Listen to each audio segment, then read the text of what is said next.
নমস্কার বন্ধুরা, নবদিগন্ত চ্যানেলের পক্ষ থেকে আপনাদের সকলকে জানাই স্বাগতম।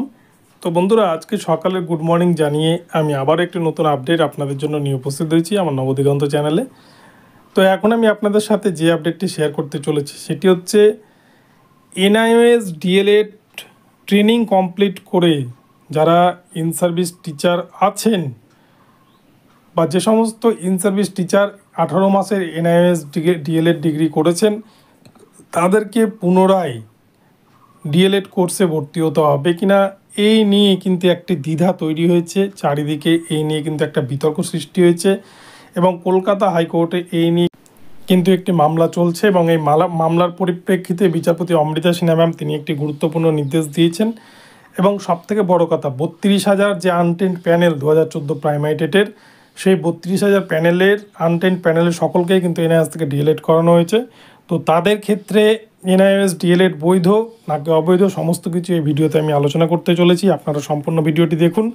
ভিডিওটি আপনাদের জন্য ভীষণ ইনফরমেটিভ হতে চলেছে। তবে তার আগে বলে রাখি, যারা প্রথমবার চ্যানেলটি দেখছেন আপনারা অবশ্যই চ্যানেলটিকে সাবস্ক্রাইব করে দেবেন এই ধরনের আপডেট সবার আগে সর্বপ্রথমে পাওয়ার জন্য।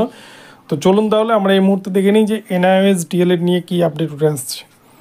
তো বন্ধুরা, আপনারা জানেন 2014 প্রাইমারি টেট থেকে যে নিয়োগ হয়েছে 42,949 প্রথম প্যানেল, সেই প্যানেলের মধ্যে কিন্তু 10,000 মতো ট্রেন্ড ক্যান্ডিডেট ছিল এবং 32,000 কি ক্যান্ডিডেটই কিন্তু আনট্রেন্ড টিচার হিসেবে, অর্থাৎ তাদের ডিএলএড ট্রেনিং ছিল না, সেই জন্য তারা কিন্তু আনট্রেন্ড হিসেবে চাকরি পায়।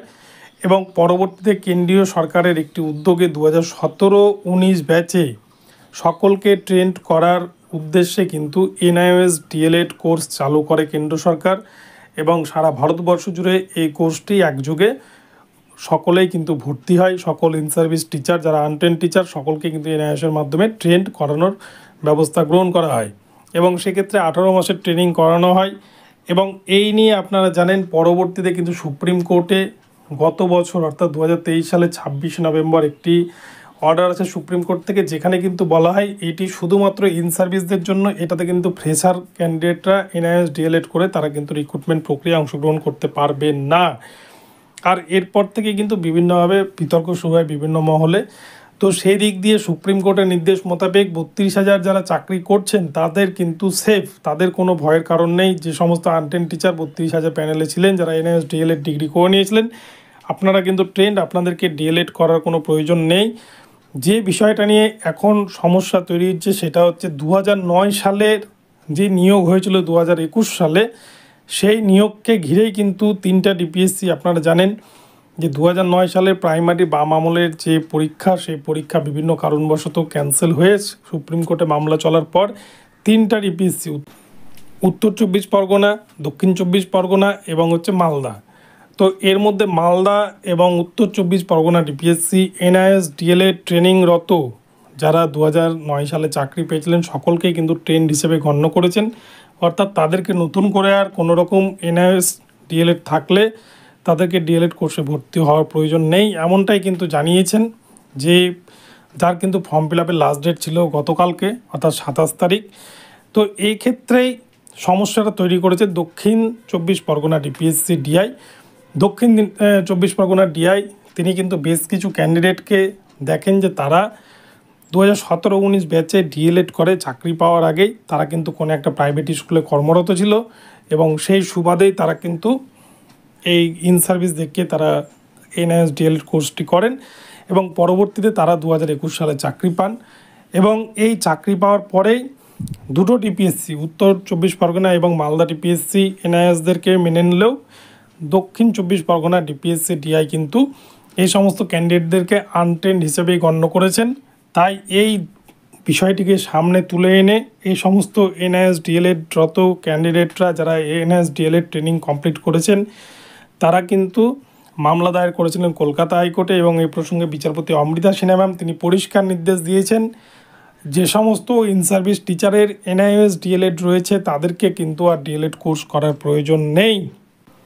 অর্থাৎ এক কথায় বলতে গেলে নতুন করে কোনো fresher candidate NIOS DElEd training করা থাকলে তারা কিন্তু চাকরি পাবে না। কিন্তু যারা অলরেডি আগে চাকরি পেয়ে গিয়েছে, ঠিক যেমন 16,500 রিক্রুটমেন্টের ক্ষেত্রে যদি আপনারা দেখেন সেখানে কিন্তু অনেক সিংহভাগই এনআইএস ডিএলএড থেকে চাকরি পেয়েছে। তো সেক্ষেত্রে যারা চাকরি পেয়ে গেছে আগে সুপ্রিম কোর্টের জাজমেন্টের আগে, তাদের ক্ষেত্রে কিন্তু কোনো রকম সমস্যা হবে না। এবং এই নিয়ে বিচারপতি অমৃতা সিনহা ম্যাম তিনি রাজ্য শিক্ষা দপ্তর থেকে কিন্তু হলফনামা চেয়েছেন, রাজ্য শিক্ষা দপ্তরের কী অভিমত। এবং এই মামলাটিকে 24শে জুলাই 2024 তারিখে রাখা হয়েছিল, কিন্তু পরবর্তীতে মামলার ডেটটিকে চেঞ্জ করা হয়। তো এই মামলাটি কিন্তু গতকালকে যেহেতু এই ফর্ম ফিল আপের লাস্ট ডেট হয়েছে, এই মামলাটি এরপরে যেদিন উঠবে সেদিন কিন্তু এই নিয়ে বিস্তারিত নির্দেশ দেবেন বিচারপতি অমৃতা সিনহা ম্যাম। তবে তিনি তার অর্ডার কপিতে একটা বিষয় পরিষ্কার উল্লেখ করেছেন, যাদের এনআইএস ডিএলএড রয়েছে, যে সমস্ত ইন সার্ভিস টিচারের এনআইএস ডিএলএড রয়েছে, তাদের নতুন করে ডিএলএড কোর্সে ভর্তি হওয়ার কোনো প্রয়োজন নেই, তারা কিন্তু ট্রেন্ড হবে।